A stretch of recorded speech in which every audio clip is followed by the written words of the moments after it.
നമസ്കാരം. തിരിച്ചുവരവുകളിലേക്ക് വീണ്ടും സ്വാഗതം.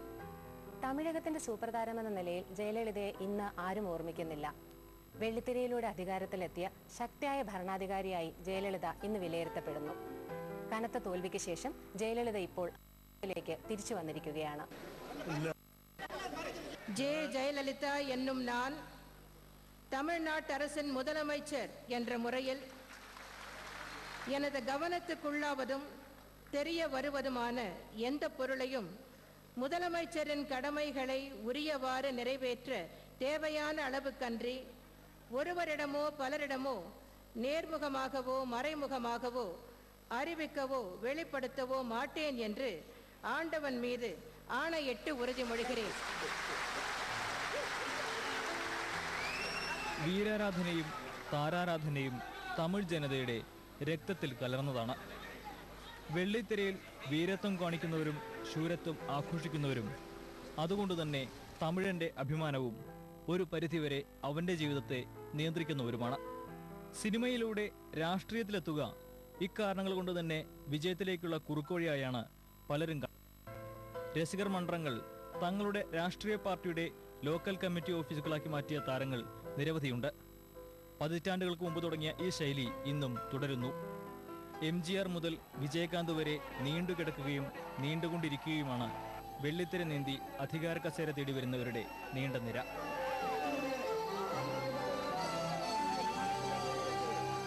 തമിഴ് മക്കൾ സിനിമയിൽ ആൺമേൽക്കോയ്മ ഇഷ്ടപ്പെടുന്നവരാണ്. ഒരു പരിധിവരെ ജീവിതത്തിലും അവരങ്ങനെ തന്നെയാണ്. നടിമാർ സൗന്ദര്യ പ്രദർശനത്തിന്റെ കാഴ്ചവസ്തുക്കളായിരുന്നു. ശരീരത്തിന്റെ ഉയർച്ച താഴ്ചകളും മേനിയുടെ കൊഴുപ്പും വെള്ളിത്തിര നിറഞ്ഞു കവിയുമ്പോൾ തമിഴ് ജനത അവരെയും നെഞ്ചേറ്റി. അഭിനയ മികവിനേക്കാൾ അഴകിന്റെ മികവിനെ അവർ അംഗീകരിച്ചു. ആരാധകരെ കോരിത്തരിപ്പിച്ച, അവരെ കൊണ്ട് അമ്പലം വരെ പണിയിപ്പിച്ച നായികമാർ ഒട്ടേറെ ഉണ്ട്.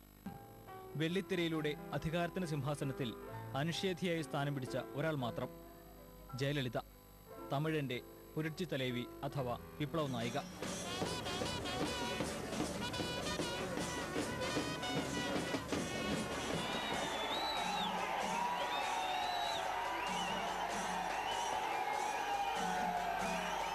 ഒരു കാലത്ത് തമിഴ് ജനതയെ രോമാഞ്ചം കൊള്ളിച്ച ഗ്ലാമർ നായിക, പിന്നെ അവർ ദൈവത്തെ പോലെ കണ്ട നായകന്റെ പ്രണയിനി, പിന്നെ ഒരു ജനതയെ മുഴുവൻ തന്റെ കാൽ കീഴിൽ കൊണ്ടുവന്ന രാഷ്ട്രീയ നേതാവ്.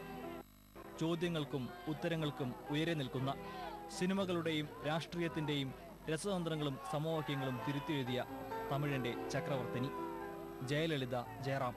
என்னை வாழ வைக்கும் தெய்வங்களாகிய தாய்மார்களே,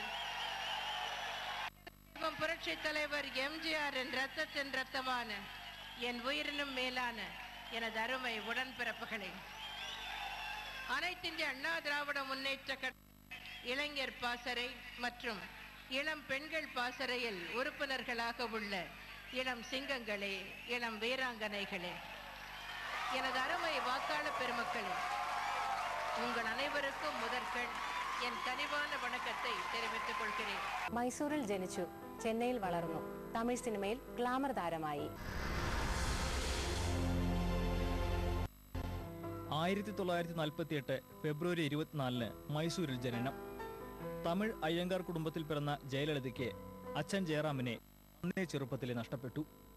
കുടുംബഭാരം മുഴുവൻ ചുമലിലേറ്റേണ്ടി വന്ന അമ്മ വേദവല്ലി അഭിനയരംഗത്തേക്ക് കടന്നു. സന്ധ്യ എന്ന് പേരും മാറ്റി. കോമളവല്ലി എന്നായിരുന്നു ജയലളിതയുടെ യഥാർത്ഥ പേര്. ബാംഗ്ലൂരിലെ ബിഷപ്പ് കോട്ടൺ ഹിൽ സ്കൂളിലും മദ്രാസ് ചർച്ച് പാർക്ക് കോൺവെന്റിലുമായി വിദ്യാഭ്യാസം പൂർത്തിയാക്കി. 1964 സ്റ്റേറ്റ് മെട്രിക്കുലേഷനിൽ ഉന്നത വിജയം. മെറിറ്റ് സ്കോളർഷിപ്പോടെ ഉന്നത വിദ്യാഭ്യാസത്തിന് അവസരം. പക്ഷേ കാലം ജയലളിതയ്ക്ക് കാത്തുവെച്ചത് തമിഴ് സിനിമയിലെ ഗ്ലാമർ വേഷമായിരുന്നു.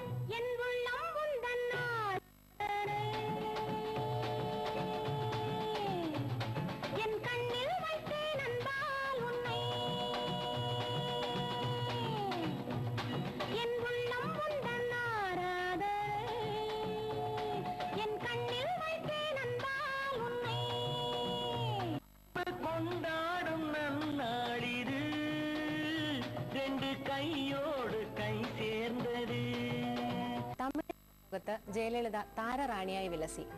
MGRന്റെ സ്ഥിരം നായികാ പദവി ജയലളിതയെ രാഷ്ട്രീയത്തിലും എത്തിച്ചു. DMK പിളർന്നപ്പോൾ ജയലളിത MGR-നൊപ്പം നിന്നു. പിന്നെ പാർട്ടിയുടെ നേതൃത്വവും കിട്ടി.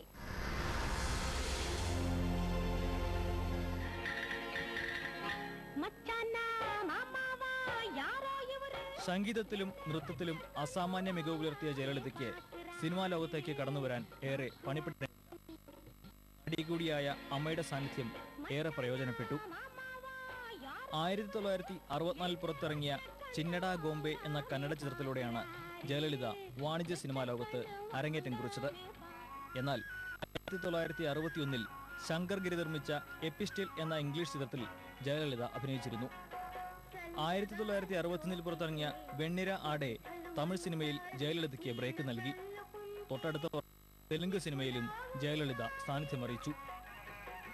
വെളുത്തു സുന്ദരിയായ ജയലളിതയുടെ കുട്ടിപ്പാവട വേഷങ്ങൾ തെന്നിന്ത്യയുടെ വികാരമായത് പെട്ടെന്നായിരുന്നു. തമിഴ് സിനിമാ ലോകത്തെ മുടിചൂടാ മന്നനായ MGR മുത്തുള്ള ചിത്രങ്ങളാണ് ജയലളിതയുടെയും പിന്നീട് തമിഴ്നാടിന്റെയും വിധി മാറ്റിയെഴുതിയത്. 28 ചിത്രങ്ങളിൽ ഇവർ ഒരുമിച്ച് അഭിനയിച്ചു.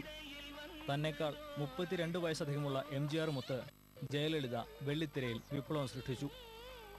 1000-ലൊരുവൻ, മുഹരാസി, കാവൽക്കാരൻ, രഹസ്യ പോലീസ് 115 തുടങ്ങി നിരവധി ചിത്രങ്ങൾ ബോക്സ് ഓഫീസ് റെക്കോർഡുകൾ തകർത്തോടി.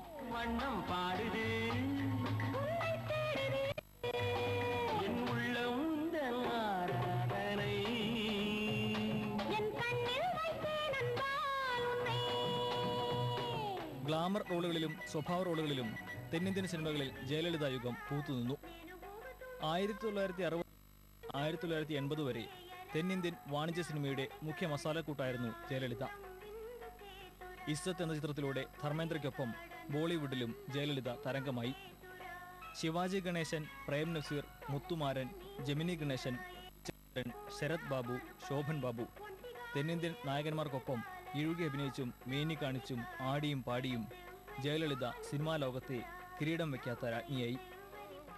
ജയലളിതയുടെ 100ാമത്തെ ചിത്രത്തിന്റെ ആഘോഷത്തിൽ അവരെ ഏറ്റവും അധികം പുകഴ്ത്തിയത് മുഖ്യാതിഥിയായ അന്നത്തെ തമിഴ്നാട് മുഖ്യമന്ത്രി M. കരുണാനിധിയായിരുന്നു.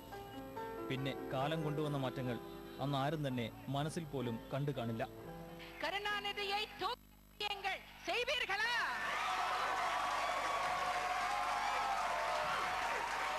தமிழக மக்கள்தான் என் குடும்பம். தமிழ்நாட்டின் முதலமைச்சராக என்னை அமர வைத்தவர்கள் நீங்கள்.